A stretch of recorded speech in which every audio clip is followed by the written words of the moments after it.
Cigarette খাওয়া ধরছো নাকি? থাপ্পড় মেরে সব কথা ছড়াই দেবো একদম।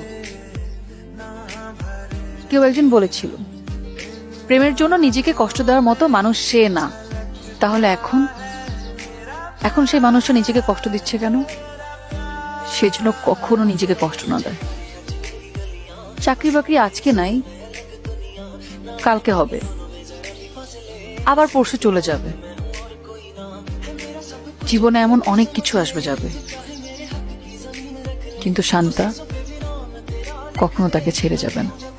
যত সে মুখে মুখে বলুক ছেড়ে যাচ্ছে, কিন্তু যাবে না।